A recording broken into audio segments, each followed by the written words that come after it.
Allez, bonjour. Aujourd'hui, donc, on est le 1er avril. Ce 1er avril, donc 1 et 4, ça fait 5, jour 5, la réflexion. Je vous ai fait, donc dans cette vidéo, je vais vous faire un petit résumé de toutes les autres vidéos que j'ai fait, parce que j'ai trouvé le moyen donc de vous l'expliquer différemment. Donc, pour vous expliquer donc les manipulations des élites et surtout comment ils nous manipulent avec, voilà, c'est très important parce que, remarquez bien, voilà, en ce poisson d'avril, Macron nous a annoncé, bien sûr, qu'on n'avait plus le droit de s'éloigner dans un rayon de 10 km de chez soi. Et aussi des mesures pour nos enfants à l'école qui se retrouvent aussi à étudier à la maison. Donc voilà, hein, attention, c'est important de s'intéresser à ce que nous préparent nos élites. Et je vous emmène toujours des preuves, c'est bien là le but aussi. Voilà. Donc juste, je vous fais remarquer quand même que ça fait des années, certes sur Macron, mais aussi depuis Sarkozy, que les manifestations sociales, financières, donc, se sont multipliées, et dans tous les milieux des métiers, hein, que ce soit infirmière ou la retraite, voilà, le 49 francs, on en a vu de toutes les couleurs ces dernières années, que les gouvernements donnent l'illusion de compassion en nous donnant 50, 100 euros par là, mais voilà, on le voit bien, il n'y a rien de concret. Et on est toujours dans la même galère. Je vous fais remarquer qu'il y a de plus en plus de personnes qui vont au Resto du Cœur et qu'en plus, il y a beaucoup de gens qui travaillent, vont au Resto du Cœur. Et là, c'est pas normal du tout. Voilà, c'est pas normal qu'on se retrouve à travailler, aller au Resto du Cœur. Non, je crois qu'il n'y a pas aucune justification à cela, à part qu'il y en a qui se gavent trop. Voilà. Et là où j'en viens en parlant encore de ces manifestations, donc on a eu les gilets jaunes aussi, qui pour plus d'une centaine, vous l'avez bien vu, ont été mutilés, et pour certains gravement. Donc la question qu'il faut se poser, sachant que c'est pas la police qui donne des ordres de violence, mais ça vient d'au-dessus, on parlait de Castaner, donc voilà, ces violences ont été organisées à l'avance, puisque ça s'est multiplié, et qu'avec le Covid, plus de manifestations. Donc la question est, est-ce qu'ils s'inquiètent réellement de notre santé, vu comment humainement et dignement on se retrouve atteint, ou est-ce que plutôt leur but, c'est qu'on arrête de se rebeller et voilà, et de manifester et de s'allier les uns les autres, diviser pour mieux régner, ça fonctionne toujours. Donc, je vous invite, c'est très très important, j'ai une petite vidéo de 10 minutes à vous proposer d'un spécialiste en idéologie mondialiste qui s'appelle Pierre Hillard. La vidéo, son titre s'appelle Covid-19, l'étincelle avant le grand reset. Donc rien que le titre est déjà à méditer rien qu'à lui seul. Et donc à l'intérieur, ce spécialiste donc dit que avec le Covid, les élites ont pu instaurer donc des lois liberticides que sans le Covid, ils n'auraient pas pu installer. Donc voilà, c'est important de se renseigner et bien la fraternité aussi, c'est important. Alors, hier je faisais référence à George Orwell, donc comme je vous ai dit, mon but c'est de vous apporter plein de preuves. George Orwell donc qui a dit, en ces temps de tromperie universelle, dire la vérité est un acte révolutionnaire, mais il a dit aussi la dictature s'épanouit sur le terreau de l'ignorance, c'est ce que nous voyons aujourd'hui aussi. Il y a Edward Snowden aussi qui en a fait une brève allusion. Donc il faut savoir que beaucoup de gens sont au courant et le comble, c'est que ça fait des siècles, sauf que souvent ces secrets, on le dit, est gardé à un public d'initiés et que c'est tellement compliqué à expliquer ce qui ne se voit pas que très peu s'aventurent aussi à le faire. Donc l'une des meilleures... alors ce qu'il faut comprendre, c'est que moi ça fait quand même 4 ans que j'étudie pour comprendre comment ça fonctionne tout ça. Et que le comble, c'est que c'est au début de mes recherches que je suis tombée sur la caverne de Platon. Alors la caverne de Platon, l'allégorie très exactement de la caverne de Platon qui date de moins 350 avant Jésus-Christ, qui explique justement toutes ces manipulations que nous vivons. Donc certes, c'était moins 350 avant Jésus-Christ, mais il le savait déjà.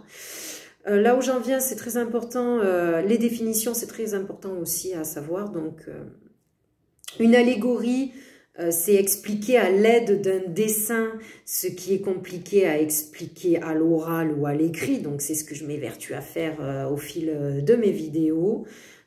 Voilà. Donc, il explique en fait dans cette caverne que c'est des humains qui sont donc à l'intérieur, qui ont grandi à l'intérieur, donc qui ne connaissent pas l'extérieur de la caverne, et on leur met une projection donc de marionnettes avec des lumières, ça fait des ombres sur un mur, et ces hommes qui ont vécu dans cette caverne pensent que le monde extérieur, c'est uniquement la projection des ombres sur le mur. Donc vous êtes d'accord avec moi qu'à l'extérieur d'une caverne, ben, le monde est bien plus vaste. Donc il faut comprendre ben, qu'en fait on est à l'intérieur de cette caverne. Voilà, c'est l'allégorie de la caverne de Platon. J'y viens, moi aussi je l'ai refaite, et je l'ai refaite de nos jours en plus.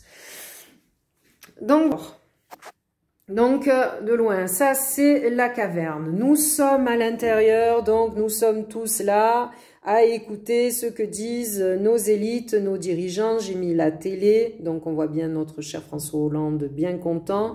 Donc ils nous disent tout le temps de regarder là, regarder les émissions télé. Ouais, vous avez le foot, c'est génial, ils gagnent des millions d'euros. Nous avons nos présentateurs qui sont bien mignons, on rigole bien avec eux, voilà.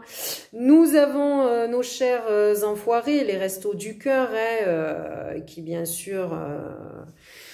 ben aussi donne l'illusion de compassion envers le peuple, mais voilà, ça empire. Et ben voilà, en ce joli Pâques, nous n'avons pas le droit à notre liberté, donc on n'a pas le droit de sortir, mais par contre on a le droit toujours de consommer. Comme je vous ai dit, ben, c'est le but des élites, de nous dire vous êtes là pour consommer, vous apprenez ce qu'on vous dit d'apprendre, regardez ce qu'on vous dit de regarder, mais on ne veut pas que vous voyez le monde extérieur. Donc... voilà, alors nous avons le chocolat de Pâques qui, je précise, donc on aura le droit de consommer, mais on n'aura pas le droit de s'amuser à aller les cacher dans le jardin cette année. Nous avons les Pâques d'Heineken, du pain, des jeux et ben aussi de l'alcool aujourd'hui. C'est tout ce qu'il fallait pour qu'un peuple se rebelle pas. On entend parler, même j'entendais aussi à la radio, donc de toutes ces personnes qui se rassemblent sur des places pour s'alcooliser et voilà, ça fait des catastrophes des fois. Ben ouais, les gens s'ennuient et ont besoin de s'amuser. On n'est pas fait pour être enfermés. Hein. On n'est pas des animaux quand même. Hein. Donc, et le café, ben, pour ceux qui travaillent tout le temps, hein, il faut bien qu'ils tiennent. Voilà. Donc, nous avons aussi de l'autre côté ben, toutes les poubelles. Donc, certes, c'est nous qu'on les jette, mais qui c'est qui gagne les millions de tout ça. Donc, voilà, on nous pousse à la consommation. Et c'est nous, on pense que c'est que ça, consomme, on regarde la télé, vit, travaille jusqu'à tes 80 ans pour quelques euros, hein, et peut-être avoir droit à la retraite si tu y arrives jusque-là, si tu as cette chance, hein, avec tous les produits qu'on nous met dans la bouffe aujourd'hui, je suis pas trop sûre. Donc, et à l'extérieur de cette caverne, eh bien, voilà. Alors là, je vous ai mis Nikola Tesla. Attention, il a dit, si vous voulez trouver les secrets de l'univers, pensez en termes d'énergie, de fréquence et de vibration. Voilà, il dit contrôler électriquement ce système de résonance, on peut contrôler directement l'ensemble de l'humanité. Attention, tout est énergie, vibration, comme je vous l'ai dit, le vide. Donc, du coup, ben, ils le savent, les élites, ça, et ils sont au courant des secrets de l'univers. Attention, je le rappelle, nos téléphones portables fonctionnent avec des ondes électromagnétiques. Vous êtes d'accord avec moi, il n'y a pas de fil. Et j'en viens qu'il y a la 5G qui arrive, ben, les ondes vont être encore plus puissantes. Et ben, ça va pas faire top avec ça, voilà.